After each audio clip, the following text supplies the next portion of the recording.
Hello students. आज हम class 10th में चैप्टर नंबर 2 पॉलिनोमियल की बात करेंगे।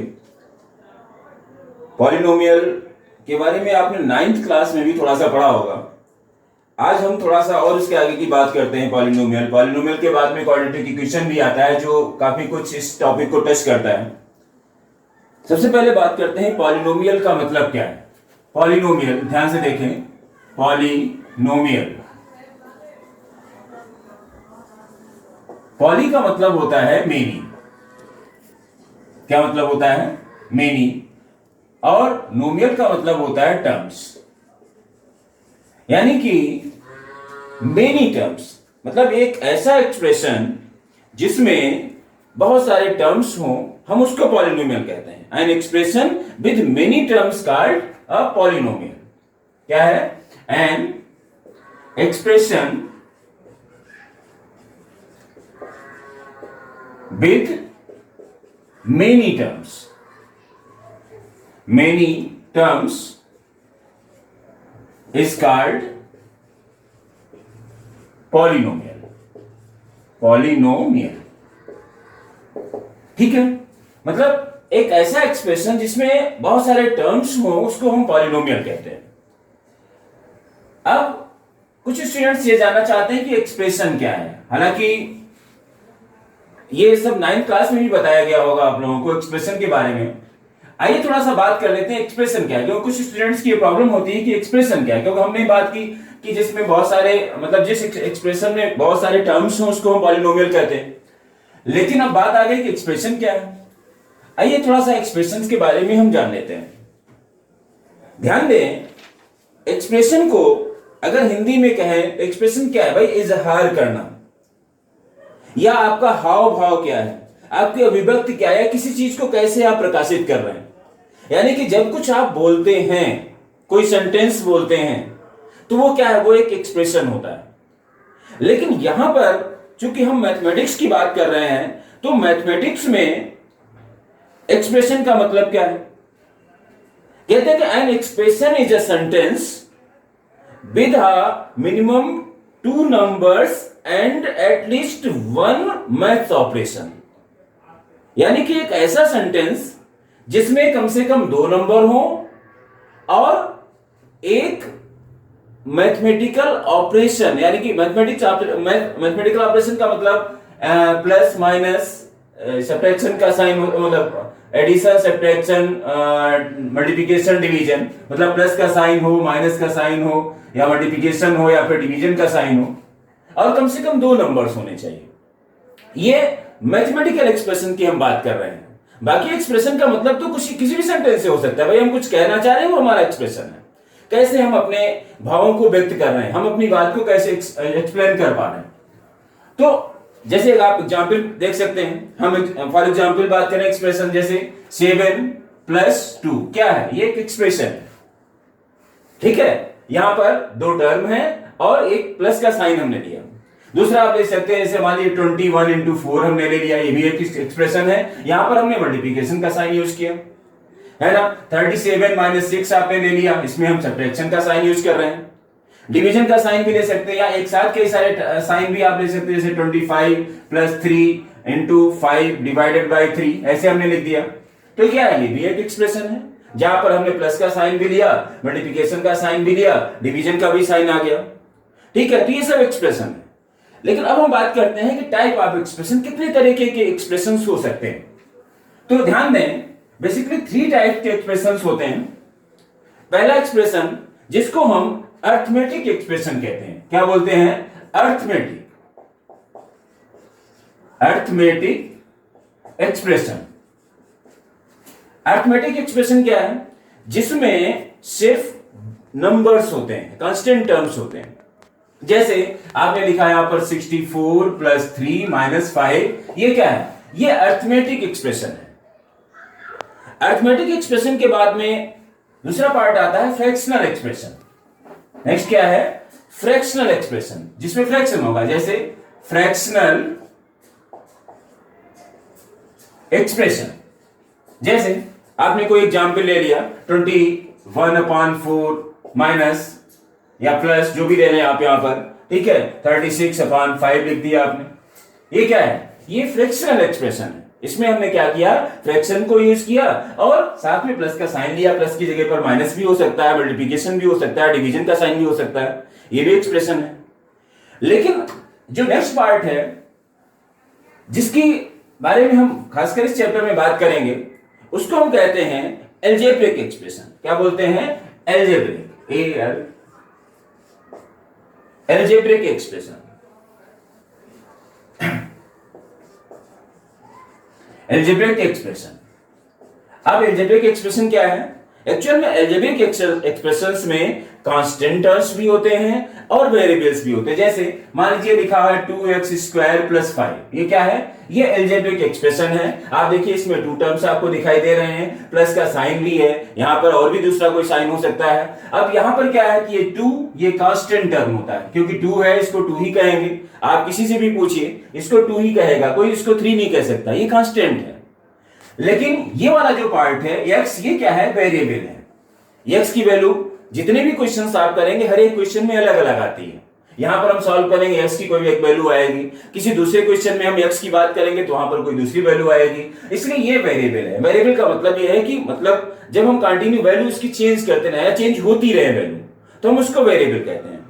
तो ये है एल्जेब्रिक एक्सप्रेशन। तो वास्तव में हमें यहां पर इस टॉपिक में एल्जेब्रिक एक्सप्रेशन की बात करनी है। अब हम फिर से वापस आते हैं मेन मुद्दे पे। मेन पॉइंट क्या था हमारा? पॉलिनोमियल। पॉलिनोमियल की जो मैंने बात की, जिसमें हमने ये कहा कि एक ऐसा एक्सप्रेशन जिसमें बहुत सारे टर्म्स हों, उसको हम कहते हैं पॉलिनोमियल। अब बहुत सारे टर्म्स में कितने टर्म्स हो सकते हैं? तो वास्तव में ध्यान दें, अगर मान लीजिए सिर्फ एक ही टर्म है, हालांकि हमने बात की कि एक से ज्यादा टर्म होने चाहिए, लेकिन अगर एक टर्म है तो उसको भी हम पॉलिनोमियल कह सकते हैं, लेकिन उसका एक अलग से नाम दिया गया मोनोमियल। अगर हम एक टर्म ले, इसमें सिर्फ एक टर्म हो, है ना, उसको हम कह, जैसे मान लीजिए एक एक्सप्रेशन लिखा है x, ये क्या है? इसमें सिर्फ एक टर्म है, ठीक है, तो इसको कहते हैं जिसमें एक ही टर्म है उसको बोला जाता है मोनोमियल। क्या बोलते हैं? मोनोमियल। अगर 2 टर्म्स हो, जैसे x + 5 आपने लिख दिया, इसमें 2 टर्म्स हैं, एक टर्म ये है, दूसरा टर्म ये है, ठीक है, कितने टर्म्स हैं? 2, और इसको क्या कहते हैं? बाइनोमियल। बाइनोमियल। उसके बाद मान लीजिए आ रहा है x² + 3x + 5, ऐसे 3 टर्म्स आ गए, इसको क्या कहते हैं? ट्राइनोमियल। ट्राइनोमियल, ठीक है। अब 3 से ज्यादा टर्म्स अगर आ जाते हैं तो क्या कहेंगे आप? क्योंकि अब इसमें तो continue by number of terms तो बढ़ते चले जाएंगे, नाम कहां तक लिखेंगे? तो फाइनली हम इसको आगे कह देते हैं मल्टीनोमियल। क्या बोलते हैं? मान लीजिए इससे ज्यादा टर्म्स होते हैं तो हम कहते हैं मल्टीनोमियल, ठीक है। लेकिन हमें यहां पर इस चैप्टर में बेसिकली 3 टर्म्स को पढ़ना है, ट्राइनोमियल्स के बारे में पढ़ना है। और थोड़ा सा इसको समझने के लिए एक चीज और भी आप समझ सकते हैं, जैसे एक वर्ड आता है पॉलीगन, छोटी क्लासेस में पढ़ाया जाता है पॉलीगन, 6th 7th 8th में भी आपने पढ़ा। पॉलीगन का मतलब क्या होता है? एक ऐसा फिगर जिसमें बहुत सारे साइड्स हो या बहुत सारे वर्टिसेस हो, उसको पॉलीगन बोलते हैं। जैसे आपने पढ़ा होगा कि मान लीजिए ये 4 साइडेड है कोई पॉलीगन, इसको क्वाड्रिलेटरल कहते हैं, इससे पहले ट्रायंगल होता है। अगर मान लीजिए 5 साइड आ रही हैं तो उसको हम पेंटागन बोलते हैं, फिर इसके बाद हेक्सागन, हेप्टागन, इस तरीके से पॉलीगन्स आते हैं। तो यहां पर भी नंबर ऑफ साइड्स बढ़ती है और यहां पर हम एक्सप्रेशंस की बात करते हैं। तो ये तो हुई बात पॉलीगन्स की। अब आइए हम बात करते हैं कि पॉलीगन में अगला पार्ट आता है कि डिग्री की अगर हम बात करें कि डिग्री कितनी होती है, उससे पहले एक चीज और आप समझ लें, पॉलीगन में एक चीज और भी होती है कि जो भी वेरिएबल हम उसमें यूज कर रहे हैं, उस वेरिएबल की जो पावर हो वो पॉजिटिव इंटीजर होनी चाहिए। क्या होनी चाहिए? Positive integer. अगर निगेटिव इंटीजर आ रहा है, ठीक है, तो नहीं हो सकता वो। अगर फ्रैक्शन की फॉर्म में आ रहा है तो नहीं हो सकता, ठीक है। जैसे आपसे कहा जाए कि x² + 3x + 5 ये पॉलिनोमियल है या नहीं है, तो ये 100% पॉलिनोमियल है, क्योंकि इसकी जो पावर है यहां पर 2 है, यहां पर 1 है, यहां पर 0 पावर मानी जाएगी, ठीक है। तो ये सब की सब क्या है? Positive integer. लेकिन अगर मान लीजिए कुछ इस तरीके से लिखा होता है x⁻² + 3x + 5, ये पॉलिनोमियल नहीं होता, क्योंकि इसमें निगेटिव आ गया। एक तो ये ध्यान देने की जरूरत है आपको। दूसरा, हमने ये कहा कि फ्रैक्शनल फॉर्म में नहीं होना चाहिए, जैसे उसकी पावर फ्रैक्शनल फॉर्म में नहीं होनी चाहिए। फ्रैक्शनल फॉर्म का मतलब ये होगा कि जो वेरिएबल है वो रूट में नहीं होना चाहिए, रूट में रहेगा तो भी ये प्रॉब्लम आएगी, या डायरेक्टली उसकी पावर फ्रैक्शनल फॉर्म में हो। जैसे मान लीजिए हमने लिखा 3 और रूट x, ऐसे कर दिया, जैसे x square plus 3 root x plus 5। आपसे कहा गया कि अब क्या ये पॉलिनोमियल है, तो ये पॉलिनोमियल नहीं है। क्यों नहीं है? क्योंकि ये x स्क्वायर प्लस 3 और x टू द पावर 1/2 बन जाएगा। ये जब हम ये साइन हटाएंगे तो ये पावर इसकी 1/2 आ गई। ये इंटीजर नहीं है ना, ये इंटीजर नहीं है, एक रेशनल नंबर है, इसलिए ये भी पॉलिनोमियल नहीं हो सकता। तो पहले तो आप ये समझ लीजिए कि कौन कौन से नंबर्स पॉलिनोमियल होंगे और कौन से एक्सप्रेशन पॉलिनोमियल होंगे और कौन से एक्सप्रेशंस को पॉलिनोमियल नहीं कह पाएंगे, इस चीज को भी समझने की जरूरत है। नेक्स्ट पार्ट आता है डिग्री। एक पार्ट आएगा डिग्री ऑफ द पॉलिनोमियल। क्या आ रहा है? डिग्री। अब ये डिग्री क्या है? तो ध्यान दें, डिग्री जो है वो जो हाईएस्ट पावर होती है किसी भी पॉलिनोमियल की, उसको हम डिग्री कहते हैं। जैसे हमने यहां पर लिखा x cube plus 3x square plus 5x plus 2। अब इसमें अगर आप ध्यान से देखें तो जो मैक्सिमम पावर है वो 3 है, यानी कि इस पॉलिनोमियल को हम 3 डिग्री का पॉलिनोमियल बोलेंगे। ठीक है, तो ये तो डिग्री की बात हो गई। जितने भी मैक्सिमम, जैसे हमारे 2 वेरिएबल में भी हो सकता है, जैसे हमने यहां पर लिखा 3x square y plus 2xy plus 5, ऐसे मानिए लिख दिया। आपसे कहा जाए कि इसमें कितने डिग्री, ये कितने डिग्री का पॉलिनोमियल है, इसमें 2 वेरिएबल्स हमने यूज किए, तो यहां पर देखिए ये 2 है और ये 1, तो टोटल यहां पर 3 ये बनेगा। यहां पर दोनों में 1 पावर, इसलिए 2 आएगा, तो मैक्सिमम क्या है? ये 3। तो ये 3 डिग्री का मतलब ये है कि इसमें दोनों वेरिएबल की पावर को हम प्लस करेंगे और तब इस तरीके से हमें इसकी पावर पता चलेगी। तो ये इस तरीके से हम इसकी डिग्री को फाइंड कर सकते हैं। अब बात करते हैं कि पॉलिनोमियल कितने तरीके के हो सकते हैं, उस चीज को समझने आप। पॉलिनोमियल की जो हम बात कर रहे हैं वो कौन कौन से पॉलिनोमियल्स हैं उनको समझना है। सबसे पहले तो एक सिंगल टर्म है वो तो हो गया, मान लीजिए मोनोमियल आप करेंगे x, इसको मोनोमियल कहते हैं। ठीक है, मोनोमियल का इसको हालांकि लीनियर कह सकते हैं। तो यहां से स्टार्ट करते हैं। एक होता है लीनियर पॉलिनोमियल। क्या बोलता है? Linear polynomial. ठीक है, वो क्या है? जैसे 3x प्लस 5, ये लीनियर पॉलिनोमियल है। क्योंकि अगर हम इसका ग्राफ बनाएं तो ध्यान दें, ग्राफ कैसे बनेगा? भाई ग्राफ कैसे बनाते हैं? एक x एक्सिस होती है, दूसरी y एक्सिस होती है, 9th क्लास में भी आपने इसको पढ़ा। अगर हम इसका ग्राफ बनाएंगे तो ग्राफ एक स्ट्रेट लाइन बनेगी, इसीलिए हम इसको लीनियर कहते हैं, क्योंकि एक सीधी सी लाइन बनेगी इस ग्राफ से। और अगर हम इसके आगे बढ़े, जैसे मान लीजिए आ गया 3x square plus 5x plus 2, ध्यान दें इसको हम कहते हैं क्वाड्रेटिक पॉलिनोमियल। क्या बोलते हैं? Quadratic polynomial. ठीक है, इससे एक स्ट्रेट लाइन बनेगी, एक ग्राफ बनेगा, एक स्ट्रेट लाइन बनेगी इसका अगर आप ग्राफ बनाएंगे। लेकिन जब आप इसका ग्राफ बनाएंगे, ग्राफ बनाते कैसे हैं?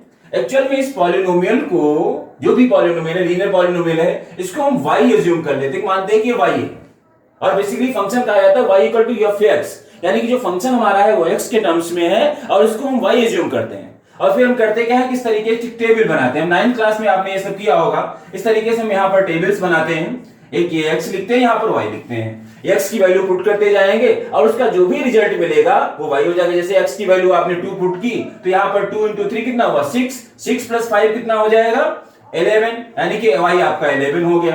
अब आप यहाँ पर आ जाइए कि मान लीजिए x की वैल्यू हम दूसरी -1 पुट कर दें, तो -1 पुट किया तो ये -3 प्लस 5 2 आ गया, तो y की वैल्यू 2 आ गई। ऐसे हम तीसरी वैल्यू पुट करेंगे, कम से कम 3 वैल्यूज को हमें फाइंड करना पड़ता है। 3 वैल्यू इसलिए भी फाइंड करते हैं कि अगर मान लीजिए हम 2 वैल्यू से लाइन बनाते हैं तो लाइन तो बन सकती है, लेकिन अगर एक भी गलत हो गया तो आपकी जो लाइन है वो गलत मानी जाएगी। लेकिन अगर आप 3 पार्ट्स में कैलकुलेट कर लेते हैं, मान लीजिए तीसरी वैल्यू भी आपने फाइंड कर ली और इन तीनों वैल्यूज को जब हम यहाँ पर प्लॉट करेंगे और उसको ज्वाइन करेंगे तो वो गलत नहीं होगा, क्योंकि अगर एक पॉइंट भी आपका गलत होगा तो वो स्ट्रेट लाइन नहीं बन पाएगी।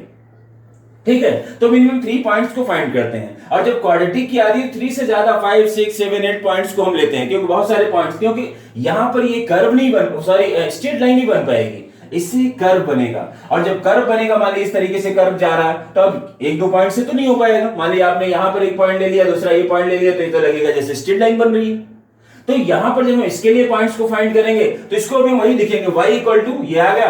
अब हम इसमें x की वैल्यू पुट करेंगे, और x की जब वैल्यू पुट करेंगे तो ये टेबल बनती चली जाएगी। 5 6 7 8 इस तरीके से कुछ पॉइंट्स हम ले लेंगे, और उन पॉइंट्स को यहां पर प्लॉट करके और उसी सीक्वेंस में इसको ज्वाइन करेंगे, तो आप क्या पाएंगे कि एक कर्व बन जाएगा। तीसरी बात आती है, एक आता है क्यूबिक पॉलिनोमियल। अब कैसे इसको फाइंड करते हैं? अगर मान लीजिए एक ही 1 डिग्री का पॉलिनोमियल है, हम एक्चुअल में नाम कैसे दे रहे हैं कि डिग्री के अकॉर्डिंग हो रहा है, कि मान लीजिए डिग्री हमने लिखा यहां पर, ठीक है, और ये पॉलिनोमियल काइंड्स ऑफ पॉलिनोमियल लिख लीजिए, मान लीजिए पॉलिनोमियल। अगर 1 डिग्री का पॉलिनोमियल है, ठीक है, उसको लीनियर बोलते हैं। क्या बोलते हैं? लीनियर। अगर 2 डिग्री आ रही है, 2 डिग्री मतलब जैसे हमने सेकंड नंबर पे जो लिखा था वो 2 डिग्री का पॉलिनोमियल था, है ना, उसकी हाईएस्ट पावर 2 थी, तो उसको हम क्वाड्रेटिक बोलते हैं, ठीक है, क्वाड्रेटिक। और अगर मान लीजिए 3 डिग्री का पॉलिनोमियल आ रहा है तो उसको हम कहते हैं क्यूबिक। क्या बोलते हैं? क्यूबिक पॉलिनोमियल, ठीक है, क्यूबिक पॉलिनोमियल बोला जाता है। अब ध्यान देने की जरूरत क्या है कि आपके कोर्स में ये क्यूबिक पॉलिनोमियल नहीं है, हालांकि बुक में एक दो क्वेश्चंस जरूर दिए गए हैं इससे रिलेटेड, बट ये आपके कोर्स में नहीं है।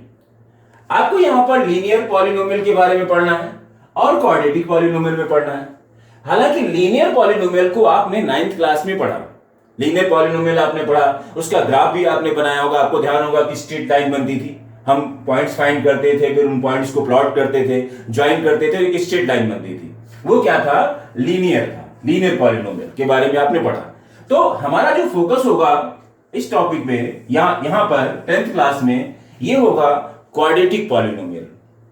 तो ये तो बात मैंने की कि क्वाड्रेटिक पॉलिनोमियल मतलब कि पॉलिनोमियल के बारे में कितने तरीके के पॉलिनोमियल हो सकते हैं, डिग्री की मैंने बात कर ली, कौन कौन से पॉलिनोमियल्स मतलब कौन कौन से एक्सप्रेशंस को हम पॉलिनोमियल नहीं कह सकते हैं, इसकी भी बात मैंने की। अब कुछ एक पॉइंट्स आते हैं जिनको हम लोग समझ लेते हैं। एक पार्ट आता है zeros of the polynomial, zeros, ठीक है। अब ये जीरोज क्या चीज होती है इसको समझना है आपको। जीरोज क्या है?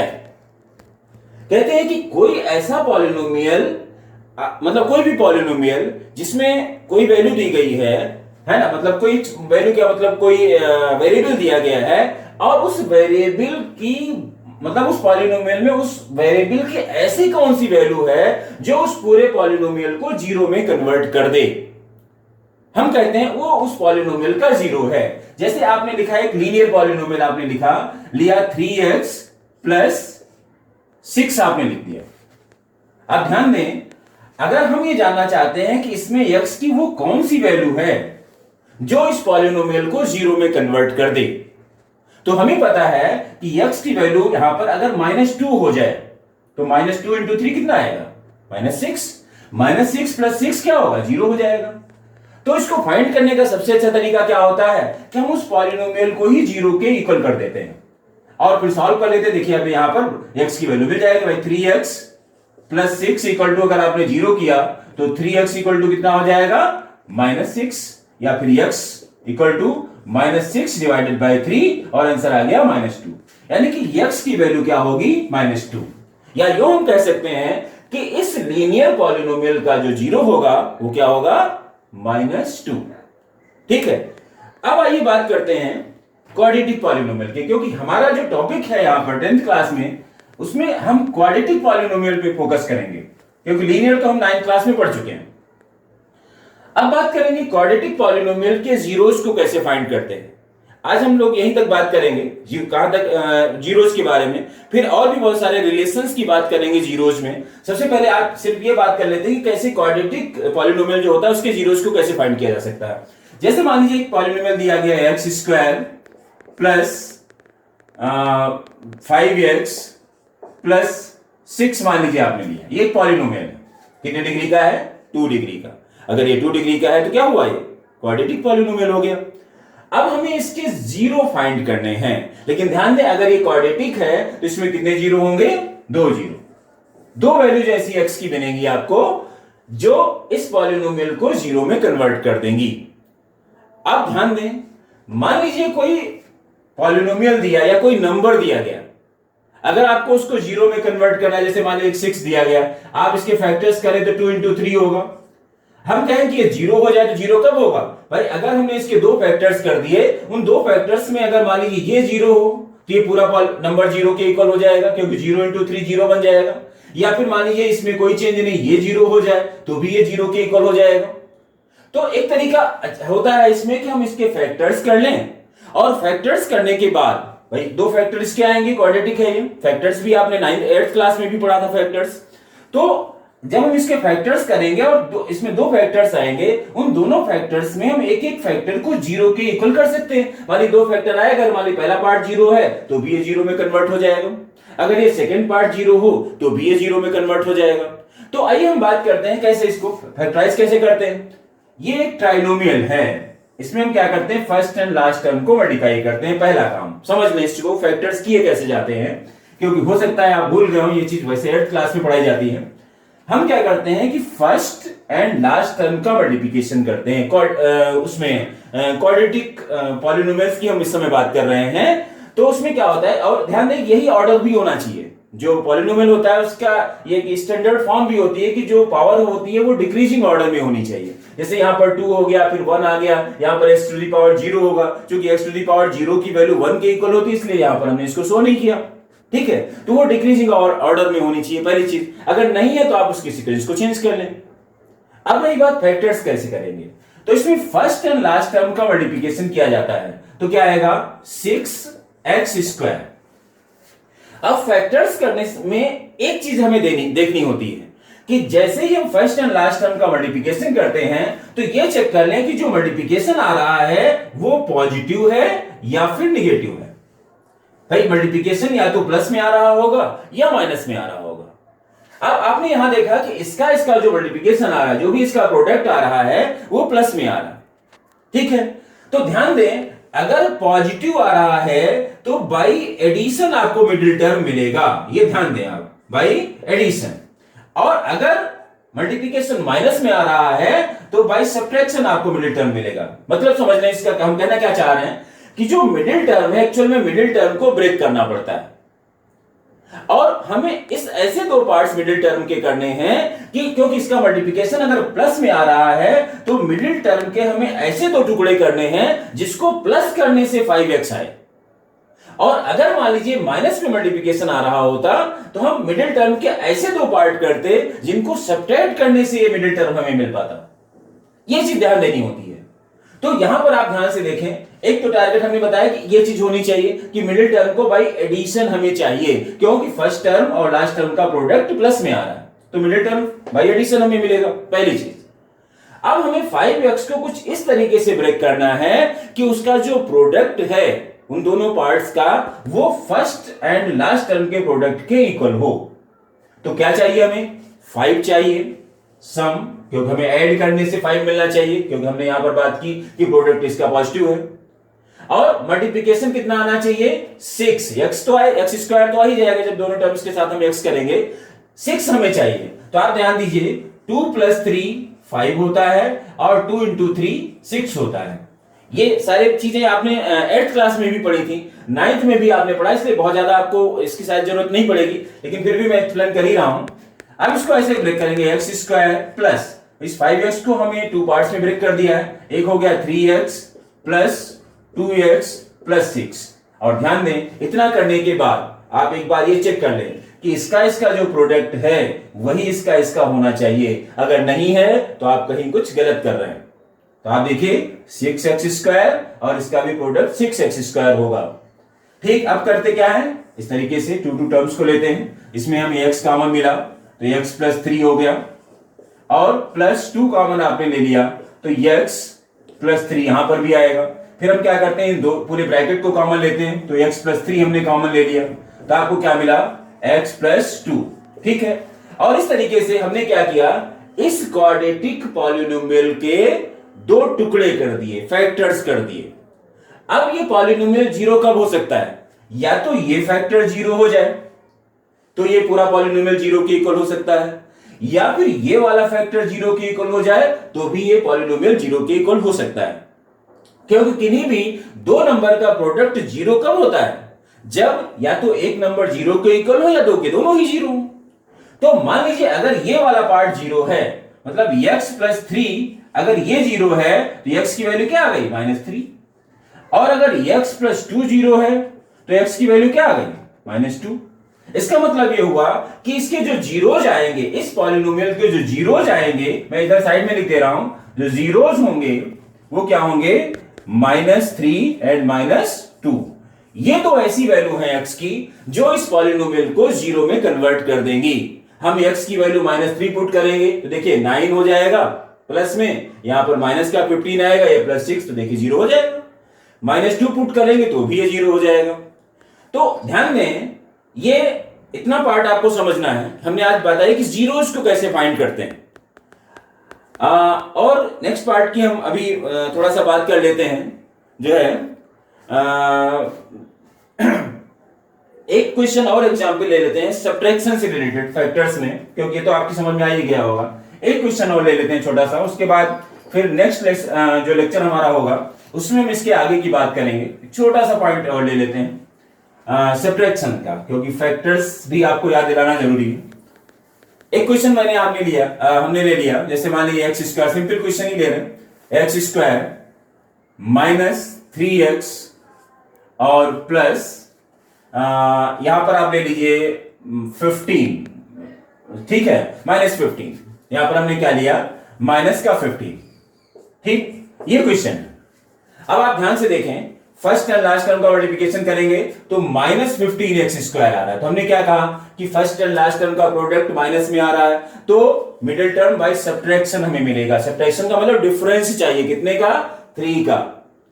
ऐसे दो नंबर चाहिए जिनको मल्टीप्लाई करें। ध्यान दीजिए, क्वेश्चन चूंकि हमने अपने आप से लिया था, इसमें यहां पर 10 लेना पड़ेगा तभी आ पाएगा ये क्वेश्चन, क्योंकि 3 के डिफरेंस की जरूरत है हमें। तो यहां पर 10x² आएगा, ठीक है। तो क्योंकि हमने एक एग्जांपल दिया है, हमने कैलकुलेट नहीं किया था। अब देखिए इसका प्रोडक्ट आ रहा है -10x²। अब हम चूंकि माइनस में प्रोडक्ट आ रहा है तो मिडिल टर्म बाय सब्ट्रैक्शन आपको चाहिए, यानी कि हमें ऐसे दो नंबर की जरूरत है जिनको सब्ट्रैक्ट करने से या उन टर्म्स का जो डिफरेंस है वो 3 आ जाए और उसका जो प्रोडक्ट है वो 10 हो जाए। सिंपल है भाई। 5 और 3, 5 और 2, आप देखिए 5 और 2 में 3 का डिफरेंस आएगा, ठीक। 5 - 2 कितना होता है? 3। और 5 × 2 कितना होता है? 10। तो हम यहां पर कैसे ब्रेक करेंगे? x²। अब हमें चाहिए माइनस का 3x, तो माइनस कब आएगा? जब बड़ा नंबर माइनस में हो, छोटा नंबर प्लस में हो, तो माइनस का 3 मिलेगा। अगर हमें यहां पर +3 होता हमारे पास तो हम इसको प्लस में कर देते, इसको माइनस में कर देते, तो प्लस का 3 मिल जाता। क्योंकि हमें यही नंबर चाहिए, हम कोई चेंज नहीं कर सकते। हम इसको इस तरीके से ब्रेक करते हैं कि जो फर्स्ट एंड लास्ट टर्म का प्रोडक्ट है वही सेकंड और थर्ड टर्म के प्रोडक्ट के इक्वल आ जाए। तो यहां पर हो जाएगा -5x + 2x -10। अब आप देखिए -10x² और इसका भी प्रोडक्ट -10x²। अब आप यहां पर x कॉमन ले लें तो x -5 हो गया, और +2 कॉमन आप ले लेंगे तो x -5 ये हो गया। अब आप x -5 कॉमन ले लीजिए, x -5 आपने कॉमन लिया तो ये x + 2 हो गया। अब हमने जीरोस की बात की तो वही पहले इसको जीरो के इक्वल करिए, तो x - 5 = 0, देन x = कितना आ गया? 5। एक पार्ट तो ये हो गया। और अगर हम x + 2 = 0 करते हैं तो x की वैल्यू कितनी आ गई? -2, ठीक। तो ये दूसरी वैल्यू हो गई, ठीक। तो यहां पर हमने क्या फाइंड किया? 5 एंड -2, मतलब इस पॉलिनोमियल में, क्वाड्रेटिक पॉलिनोमियल में जो जीरोज हैं वो क्या है? 5 और दूसरा है -2। मतलब 5 पुट कर देंगे तो भी ये 0 हो जाएगा, -2 पुट कर देंगे तो भी ये 0 हो जाएगा, है ना। तो ये बात हुई जीरोज क्या है कि x की वो वैल्यू या जो भी वेरिएबल पॉलिनोमियल में यूज किया गया है उसकी वो वैल्यू जो उस पॉलिनोमियल को 0 में कन्वर्ट कर दे, हम उसको उसका 0 कहते हैं। और जब एक से ज्यादा 0 होते हैं तो उसको जीरोस कहा जाता है। नेक्स्ट लेक्चर जो हमारा होगा उस पर हम बात करेंगे जीरोस के कुछ रिलेशंस की, sum of zeros, product of zeros, और भी बहुत सारी बातें हमें इस टॉपिक पे करनी है अभी। तो नेक्स्ट लेक्चर में हम लोग बात करते हैं। अभी के लिए फिलहाल इतना ही। Thank you.